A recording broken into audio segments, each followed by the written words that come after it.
How to use the Amazon Scanner app. Hello everyone, I am Bishaka and welcome to our channel. I will take you through the step-by-step process on how to use Amazon Scanner app. Now let's get right into the tutorial.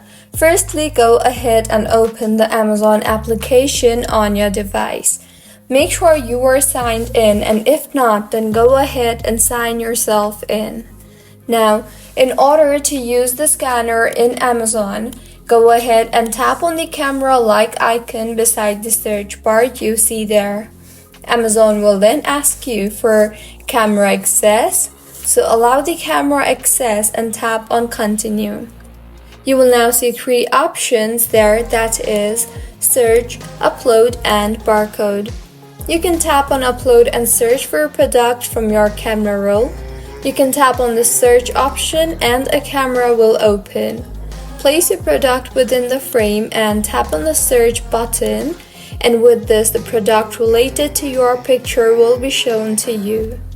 You can also tap on the barcode option and simply show the barcode of the product you want to search for on the camera, and the product related to the barcode will appear on your screen. So, this is how you can use the Amazon Scanner app. If you find this tutorial helpful, please like the video and do comment if you have any queries. Also, do subscribe to our channel Lock and Shines for similar helpful tutorials. See you on the next one.